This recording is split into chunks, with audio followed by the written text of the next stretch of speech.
Youth baseball isn't a pastime anymore. It's an industry. And for families chasing big league dreams, the price tags can be staggering. The cost of school photos needs to be completely exposed. LEGO is releasing a $500 fish tank set. Okay, so today we're going to be taking a look at some modern activities that I don't think are worth the price anymore. This seemed to resonate with a lot of people because it feels like you're getting scammed left and right in today's world. Everything's getting more expensive while the quality goes down, and it only seems to be getting worse as time goes on. We have a lot to go over today, along with comments from you guys from previous videos, so if you want to be featured on a future video, leave in the comments down below. But let's start off with one that I think has gotten even more outrageous over the past few years: Legos. Let's take a look at what a $500 Lego set is now. LEGO is releasing a $500 fish tank set.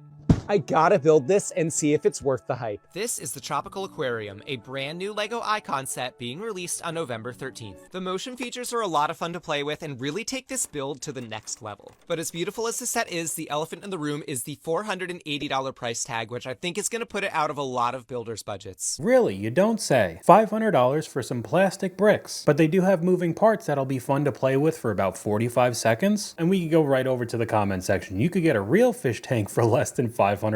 Expensive, but looks cheap. I think $350 is more in line. Are you kidding me? The next one, $300 is reasonable? $500 is too much of a reach? This is definitely part of the problem where adults are buying these Lego sets for themselves instead of their kids. So I guess it's okay to more people to spend $300 for this. I cannot get on board. You could get a real aquarium for the same amount of money. It's even more expensive than my real 20-gallon fish tank. Real fish cost less than plastic fish now. I'm 100% sure the only LEGO creators who get these sets for free will be the only people with this set. I know there are even more expensive ones out there. I'm pretty sure there's a new Death Star that's $1,000. Yep, $999. And with how insane that is, I know Star Wars fans pay a ton of money for merchandise, so I can understand that a little bit more, but just an aquarium, they're just completely out of reach for most people now. We have a comment from you guys right here. LEGO used to be a creative activity. Now it's buy a set and make exactly what we show you. I had a bucket of Legos as a kid and let my imagination do the work. I'm pretty sure you could go and get buckets of just plain old Legos still. I would imagine the prices are much more expensive than they were 10, 20 years ago, but that's not advertised nearly as much. All of these sets are pushed out and marketed very heavily. I asked you guys in an older video what other products or activities are not worth the price anymore. Golf, movies, and scrapbooking. I love gardening, but proper art supplies, seeds, top oil, and fertilizer are expensive. The movies, every ticket is $20 minimum, plus another $30 in snacks. Buying digital and audiobooks, how are they charging me the same price or often more when I don't even have a product? iPhones, what do you mean I need to cash out $1,200 for the newest phone, meanwhile the last ones are being discontinued? We could add in a majority of the smartphone market. They come out every single year, just getting more and more expensive each time. Streaming services, vacations, hotels are so expensive you can't afford to do anything while you're there. Eating out is too expensive, which is what you have to do on vacation. If you're camping, $50 a night for a patch to put a tent on. Grocery shopping, video games, restaurants, concert tickets, tickets for Ren fairs or conventions, streaming services. Barbies, I collect dolls, and there was a Rainbow High doll that was $119 for a kid's doll. I definitely didn't buy it. Now, one that I've started to see more examples pop up that many people don't talk about are youth sports. Youth baseball isn't a pastime anymore. It's an industry. And for families chasing big league dreams, the price tags can be staggering.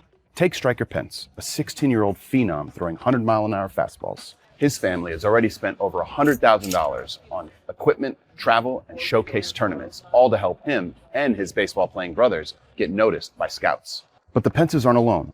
Across the U.S., millions of families are pouring money into youth sports, to the tune of $40 billion last year alone. By 2030, that number is projected to nearly double. I have so many of my friends, Greg, today that say, Alex, if you were a kid today, if you were 10 years old, Alex Rodriguez would never make it to the big leagues. And I would say, why?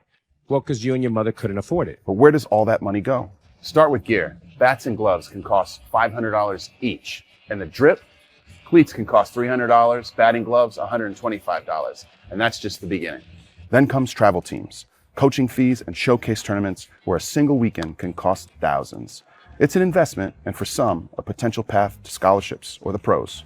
But critics say it's creating a two-tiered system where only wealthy families can afford to play. Still, many say it's worth every dollar, not just for the dream, but for the time together chasing it.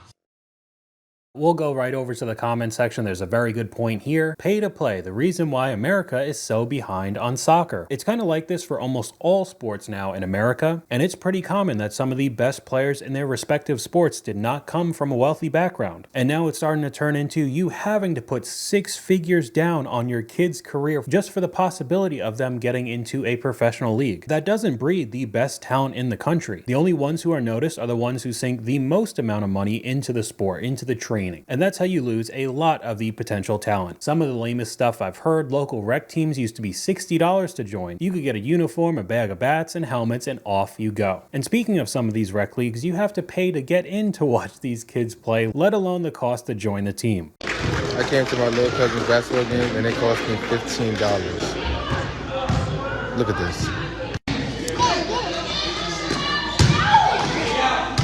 Charging for a rec game is wild. Is that for season tickets or what? Buy bracelets off of Amazon. That's what we did for the season. They have all the colors too. You literally have to go and start sneaking into rec games now. And if you wanted to go to any professional sport, it's going to be way more expensive. We just have a clip here. Dodger Stadium parking is crazy. General vehicles, $80 each, and oversized is $150 just to get into park, let alone the hundreds or even thousands of dollars you paid for the ticket, the overpriced food, any of the merchandise. It can't be worth it anymore. You legitimately have to be rich to do any of these things now. I don't know who's worse, Dodgers, the Lakers, the Rams, or Disneyland. Another comment, $150. Wow, I can make burger steaks and watch the game in my house. Well, if you decide to do that after buying all of these subscription services just to watch all of the games, this is what you're going to hear every couple minutes during a commercial break.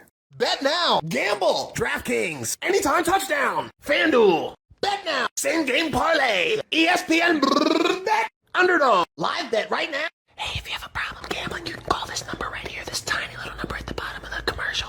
That's only if you have a problem gambling, but you probably don't have a problem gambling. So bet right now. But it's not rigged, guys. It's not. We swear. My middle school students talk about their parlays and it scares me. It's crazy that NFL and ESPN have partnerships with sportsbooks. Seems like a massive conflict of interest. That's basically every sport now. 10 years ago, gambling was demonized by all of these leagues and media outlets. It's crazy how fast they change their tune when they start getting paid. Another comment from you guys here. I started knitting in March, and since using Google to search for patterns, I get ads everywhere for high-tech knitting supplies and overpriced poor quality yarn. Knitting supplies are basically a couple of pointed sticks. They don't need to tell me the weather, my heart rate, and also my fortune. Everything you could think of under the sun is just trying to squeeze every last penny out of you. What has become so expensive that it just isn't worth it anymore? Music concerts, Ticketmaster ruined it. Someone just says life. Giving tips, when did tips become 25%? Going out for breakfast, when did it become $50 for 2 people? Going to restaurants, not only too expensive, but the quality has gone down. A 12-pack of soda, all insurance, home, car, and health. Tipping culture again, going out to eat. Disneyland for sure, going to the movie theater, new cars, medical insurance, having kids, cable TV, the Netflix, Hulu, Amazon streaming services, in-person sporting events we just went over, eating out anywhere, Las Vegas. The list just goes on, and I'd like to lump in shopping as a whole is just absolutely ridiculous now. Y'all see the problem right here? Right there, look at that. $154 for a sweater. A basic sweater with the NB logo on it. And this is where brands go wrong, in my opinion. Obviously, New Balance has taken off in the last 2 to 3 years.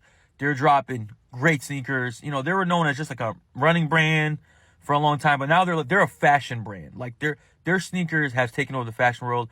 I probably have 8 pairs of like 90s, 60s right now. My favorite sneaker out right now.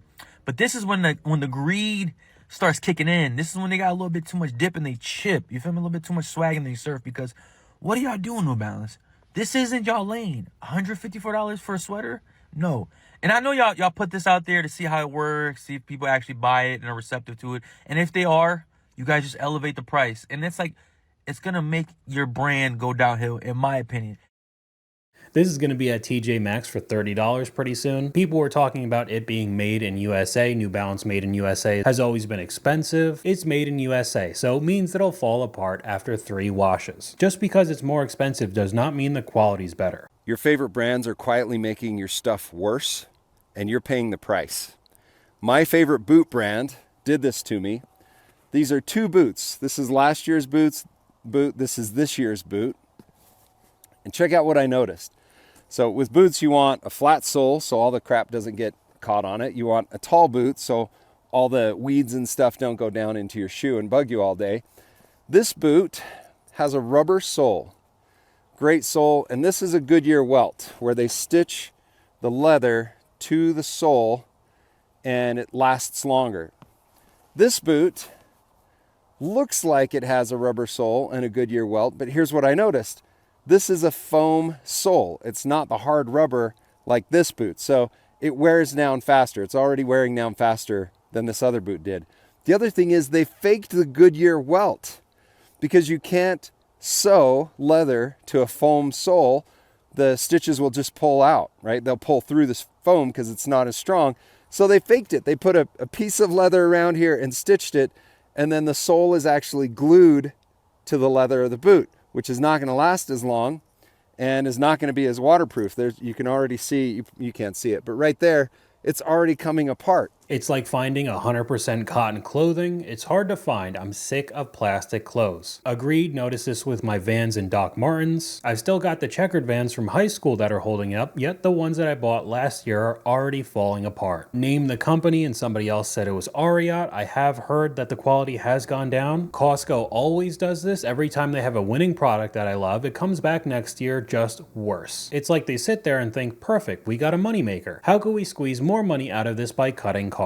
And we have a comment from you guys that goes very well with this. Modern companies are less interested in making products affordable and more interested in seeing how much they could charge you before pissing you off. And staying on topic, talking about shopping, even if you're trying to get a good deal now, places like Goodwill that we've talked about before is wildly expensive. Even the clip up on screen right now, estate sale prices are so ridiculous. The whole point of an estate sale is to get all of that crap out of the house. Most of the time it's because the owner passed away. So typically you could find some pretty solid items for decent prices, but I guess that's not the case anymore either. I went to a yard sale this past weekend. Lady wanted $20 for a TJ Maxx picture that had a $20 price tag on it. We have another question from Reddit. What has become so expensive is just not worth it anymore? Having a bunch of different subscriptions to the streaming platforms. Haircuts for me, I started giving myself a buzz cut during COVID lockdown times, and I kept it even afterwards because my barbershop raised the price of a cut from $18 to $45. We're going to see that a little bit later. Movie theaters, most fast food, amusement parks, groceries, and insurance. Grabbing something quick on the way home from work if my wife and I don't want to cook. The price of eating out is just not worth it. We pay $50 minimum for 2 people. Concert tickets, $300 to stand in the back and watch a show on a screen. No thank you. And another one that has become pretty apparent, especially over the past few years, even when the mandates were lifted, malls are definitely dying out now.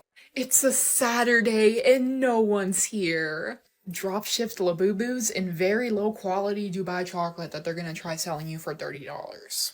Merch of politicians from every side. $60 pair of jeans, and that's the only somewhat affordable option. There's a group of guys recording a prank video for YouTube, but there's no prank, it's just screaming and being very obnoxious. All of your favorite stores went bankrupt and they no longer exist. The only thing semi-worth going there for is the food court, but you could just go anywhere else for those same fast food restaurants if you wanted to. You're gonna get so bored, you're just gonna end up going to the Red Robin. A toy store and 80% of it is just Funko Pops. Don't forget the modernized Hot Topic that only sells has-been and Disney merch now. And another example that went hand in hand going to most malls, the movie theaters. I'm trying to go see a movie, 3 adults, right? $84 for 3 movie tickets. Come on, you guys. This isn't even Wicked. It's Zootopia. I'm sorry, a convenience fee? Just another way to tax you even more for no reason. And then it's another $30 or $40 for snacks. But we'll go back over to an older comment talking about haircuts. I don't understand how there's barbers that are still not charging $100 knowing their worth. You're not selling haircuts. You're selling confidence. That's what it is. Confidence. I charge $100. I'm selling an experience and I'm selling confidence to them. That's why I said it once and I will say it again. These barbers nowadays have lost their minds. They're some of the biggest scammers of all time.